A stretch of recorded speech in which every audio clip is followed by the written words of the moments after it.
Lo tau gak sih kalau ada teori yang bilang kalau tahun 614 sampai 911 Masehi itu gak pernah ada, Son? Aduh, abad kekosongan ini. Nah, asal lo tahu, Son, Nabi Muhammad itu meninggal di tahun 632 Masehi. Pas kosong ini ya berarti, gap ini. Jadi coba kita bahas dulu teori ini ya. Oke. Teori ini bernama The Phantom Time Hypothesis. Jadi teori ini itu dibuat di tahun 1991 oleh seorang sejarawan asal Jerman yang bernama Heribert Illig. Menurut Illig, saat ini tuh kita tidak berada di tahun 2026, Son. Melainkan di tahun 1729, Son. Karena kalau kata Illig nih, Son, nih, menurut keyakinan saya, ada sekitar 297 tahun yang sengaja dilompatin melalui pemalsuan dokumen dan manipulasi sejarah, Son. Terus siapa yang bikin tahunnya dilompatin gitu kan? Jadi menurut si Illig, Son, manipulasi ini dilakukan oleh 3 tokoh, Son. Siapa tuh? Yaitu Kaisar Romawi Suci Otto III, Paus Sylvester II, dan Kaisar Bizantium, Son, yang bernama Constantinus VII. Tapi kenapa 297 tahun ini harus dihilangkan dari kalender kita? Apa motifnya gitu kan? Yang pertama nih, Son, nih, katanya karena Otto III pengen memulai pemerintahannya tepat di tahun 1000 Masehi, Son. Tanggal cantik tuh ya. Bener. Semua ini karena obsesinya dia untuk menjadi penguasa di masa milenium. Tapi tahunnya itu nggak langsung dilompat ke 1000 Masehi, Son. Kan tadi gue udah bilang kan, dilompatnya ke tahun 911 kan. Kalau menurut si Illig nih, ini semua memang sengaja supaya dia punya 89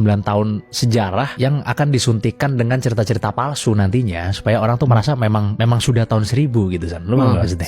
Jadi orang bakalan ngerasa wajar gitu. Oh ya wajar sih udah tahun 1000 sekarang gitu. Segini banyak gitu kan ceritanya gitu. Sehingga dunia bisa mengakui bahwa si Otto ini memang memimpin di tahun 1000 gitu, Son. Illig bahkan menduga bahwa tokoh-tokoh pahlawan seperti Charlemagne itu sebenarnya fiktif, Son. Dan emang sengaja dibikin buat ngasih sejarah palsu ke masyarakat yang tadi gue ceritain. Iya. Jadi buat ngisi ratusan tahun yang hilang gitu. Tapi tentunya teori ini salah besar ya. Karena yang pertama, Son, catatan sejarah Islam itu sangat lengkap sekali. Karena di masa itu, ketika Eropa ada di masa kegelapan, Islam itu sebaliknya, Son. Malah lagi di masa kemasan. Mulai dari catatan sejarah kemunculan Nabi Muhammad, masa Khulafaur Rasyidin, hingga sejarah dinasti Umayyah dan Abbasiyah, itu terjadi di rentang waktu yang dianggap Illig dilompatin, Son. Which is impossible. Karena kubu Islam punya sistem pencatatan sejarah yang dikenal sangat ketat pada masanya, Son. Yang melalui jalur sanad atau silsilah periwayatan. Mulai dari penaklukan wilayah Spanyol hingga Persia, terus perkembangan sains di Baghdad juga, itu terdokumentasi dengan sangat lengkap, Son. Dan saling bersilangan dengan catatan India dan punyanya Cina juga, Son. Jadi kemungkinan untuk catatan itu salah itu hampir mustahil gitu. Tapi nggak tahu deh, kalian masih ada yang percaya teori ini nggak? Coba tulis di komen.